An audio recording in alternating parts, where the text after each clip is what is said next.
Buongiorno e ben ritrovati con l'informazione flash di New Sicilia. Queste le notizie più importanti della mattina.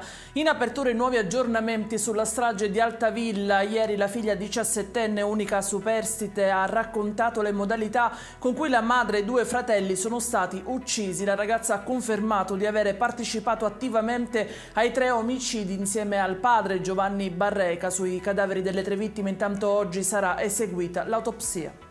Ancora un'operazione antidroga nel territorio di Siracusa. Ieri pomeriggio le forze dell'ordine hanno sgominato una piazza di spaccio situata nel quartiere Mazzarona.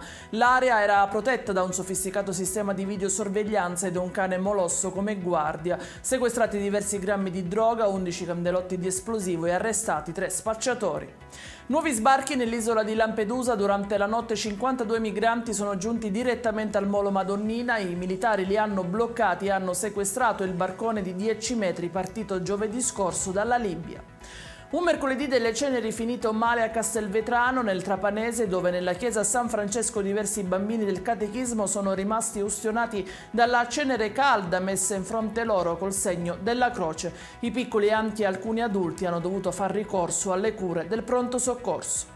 È in chiusura un incidente stradale verificatosi in queste ore a Belpasso nel Catanese, coinvolte 2 auto di cui una si è ribaltata. Tra i feriti c'è una mamma e il figlio autistico. I dettagli su queste notizie li trovate sul nostro sito www.newsicilia.it e sui nostri canali social. Arrivederci e a più tardi.